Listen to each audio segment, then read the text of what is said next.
तो exercise number second पे आ गए हम लोग 8.2 एक्सरसाइज पे। क्वेश्चन नंबर 1 है हमारा, ठीक है ना। इस फिगर को जो है मैं यहाँ पर कॉपी करूँगा जिससे कि मुझे नीचे वापस से इसको बनाना ना पड़े। क्लियर है। अब इस क्वेश्चन के अंदर क्या दे रखा है उसको जरा पढ़ते हैं। ABCD is a coordinator in which PQRS are the mid point of the sides AB BC CD and DA। अगर हम इस कोऑर्डिनेटर को ध्यान से देखेंगे, ठीक है ना, तो मैं यहाँ लिख देता हूँ गिवन, सब लोग लिख लेना अपनी कॉपी में। गिवन क्या है कि ABCD इज अ कोऑर्डिनेटर, ठीक है। PQRS ये सब क्या है आपके मिड पॉइंट्स हैं, तो हम क्या लिखेंगे PQR and S are mid points of side AB BC CD and AD।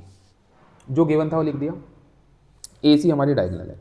अब हम लोगों को लेके क्या आना है, हमको ये लेके आना है कि SR AC के पैरेलल है, ये लेके आओ, और SR जो है वो हाफ ऑफ AC है, ठीक है ना। तो स्टेप बाय स्टेप चलेंगे। पहले जो पहला क्वेश्चन पूछा उसको करेंगे, फिर सेकंड पे आएंगे। तो पहले मैं फिगर को यहाँ पे कॉपी करता हूँ, थोड़ा इसको बड़ा करता हूँ और अपन समझते हैं। तो सबसे पहला जो हमारा पार्ट है जो हम लोगों को लेके आना है वो लिख लेते हैं। फर्स्ट पार्ट में हम लोगों को ये प्रूव करना है कि SR is parallel to AC and SR is half of AC। ये दोनों ही चीज़ लेके आनी है। एक बार वापस देख लेते हैं।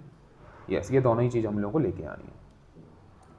अब बच्चों ध्यान से देखिए, हम लोग इस फिगर में क्या ले रहे हैं, कंसिडर कर रहे हैं ट्राइंगल ADC। सिर्फ ट्राइंगल ADC को देखो आप। कौन से ट्राइंगल को, जो मैं यहाँ पर ग्रीन कर रहा हूँ, इस ट्राइंगल को देखो सिर्फ आप, जो मैंने ग्रीन किया, बाकी सब भूल जाओ।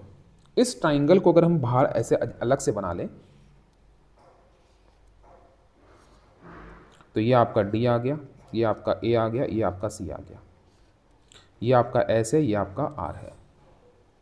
अब आप ध्यान से देखो, इन ट्राइंगल ADC में S is a mid point of AD and R is a mid point of CD, हाँ कि ना।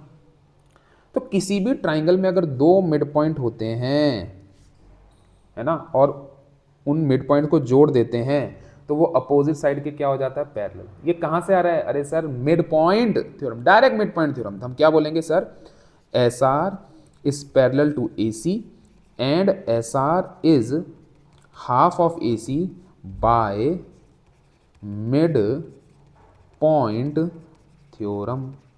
क्या ये रिजल्ट सबको समझ में आया? सिंपल। तो पहला क्वेश्चन डाउन, क्लियर है सब लोगों को, हाँ कि ना। उसके बाद सेकंड क्वेश्चन क्या कह रहा है, PQ और SR को इक्वल बनाओ। क्या कह रहा है, PQ और SR को इक्वल बनाओ, मतलब लेके आना, ये आपका सेकंड क्वेश्चन है। तो अपन अगेन फिगर को यहाँ पर कॉपी। तो आपका जो ऊपर रिजल्ट आ गया है वो रिजल्ट तो आ ही गया है, ठीक है ना। तो सेकंड हम लोगों को लेके आना है कि PQ इक्वल टू SR लेके आओ सर। चलो ठीक है। अब बच्चों मैं क्या करता हूँ, मैं ट्राइंगल कंसिडर करूँगा, ये वाला जो मैं यहाँ पर ग्रीन से हाईलाइट कर रहा हूँ। ध्यान से देखिए, कौन सा ट्राइंगल ले रहे हैं हम, इन ट्राइंगल ABC, ठीक है। कौन सा ट्राइंगल कंसिडर कर रहे हैं अपन, ट्राइंगल ABC। अब इसको अगर अलग से बना लिया जाए इस तरह से तो अब आपको ज़्यादा अच्छे से समझ में आएगा। This is A, this is B and this is C। P और Q, समझ पा रहे हैं आप? तो इस फिगर के अंदर हमको क्या पता है कि P is a mid point, P is a midpoint of AB and Q is a midpoint of BC. P is a midpoint of AB and Q is a midpoint of BC. Again क्या लग गई यहाँ पर, mid point theorem. तो हम क्या बोलेंगे कि sir PQ is parallel to AC हो जाएगा and PQ is half of AC हो जाएगा। कहाँ रीजन है, by mid point and theorem. क्या मेरी बात समझ में आ गई? अब आपके पास दो रिजल्ट आ चुके हैं। ऊपर वाला रिजल्ट देखो, चेक करो एक बार क्या आया है, SR is parallel to AC and SR is half of AC। और नीचे क्या रिजल्ट आया है, नीचे का रिजल्ट आप देख रहे हो। तो मैं दोनों सारे रिजल्ट लिख देता हूँ। क्या क्या रिजल्ट आ चुका है हमारे पास कि SR is parallel to AC, SR is half of AC, यहाँ पर क्या रिजल्ट आया, P Q is parallel to A C and P Q is half of A C. ढंग से लिखते हैं, P Q is half of A सी।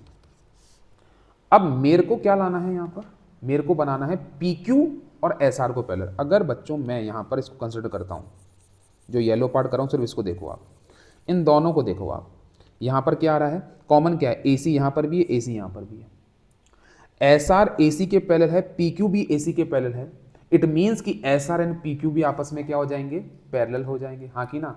भाई देखो क्या होता है, अगर आपके पास एक लाइन एस आर है जो कि मैं कहता हूँ कि वो ए सी के पैरेलल है, और मैं कहता हूँ कि जो पी क्यू है वो भी ए सी के पैरेलल, इट मीन्स कि ये दोनों भी आपस में क्या होंगी, पैरेलल होंगी। तो हम इन दोनों को मिला के क्या कह सकते हैं कि पी क्यू इस पैरेलल टू क्या होने वाला है सर, एस आर होने वाला है। तो सेकंड क्वेश्चन भी डाउन हो गया, अरे हाँ कि ना। अब जो थर्ड क्वेश्चन है वो भी मैं यहीं कहीं सॉल्व कर देता हूँ। थर्ड क्वेश्चन में आपसे क्या मांगा है, S R equal to P Q मांगा है या कुछ और मांगा है, लेट मी चेक, या पैरेललोग्राम मांगा है, पी क्यू आर एस को पैरेललोग्राम बनाने के लिए बोला है, वेरी गुड, ठीक है। थर्ड क्वेश्चन में क्या बोला गया है कि पी क्यू आर एस को पैरेललोग्राम बना दो। तो एक बार मैं यहाँ पर फिगर को कॉपी कर देता हूँ। तो पी क्यू आर एस कौन सा फिगर सर, अरे ये वाला अंदर वाला, ये जो कोऑर्डिनेटर बन रहा बोले इसको पैरेललोग्राम प्रूव करो। तो अभी देखो अपन क्या रिजल्ट लेके आए, फर्स्ट एंड सेकंड जो दो क्वेश्चन थे उसे एक रिजल्ट आ चुका है हमारा कि P Q parallel to S R है। पहले वाले में एक रिजल्ट आया था, चेक कर लो ऊपर जाके, कि एस आर क्या था सर, हाफ ऑफ ए सी था, और पी क्यू क्या था, वो हाफ ऑफ, वो भी ए सी था। इन दोनों इक्वेशन को देखोगे तो दोनों में आर एच एस आ रहा है, half of A C, half of A सी।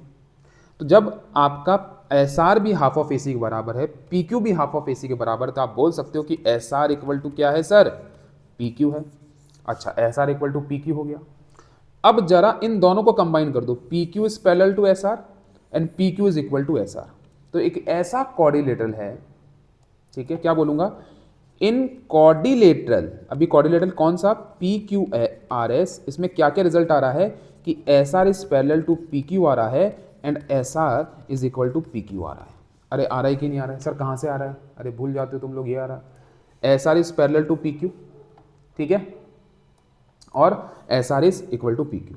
जब किसी कोऑर्डिनेटर में वन पेयर, एक ही पेयर अपोजिट साइड का इक्वल भी है, पैरेलल भी, इट मीन्स कि वो क्या है, पैरेललोग्राम है, hence P Q R S is a parallelogram. यही हमको लेके आना था।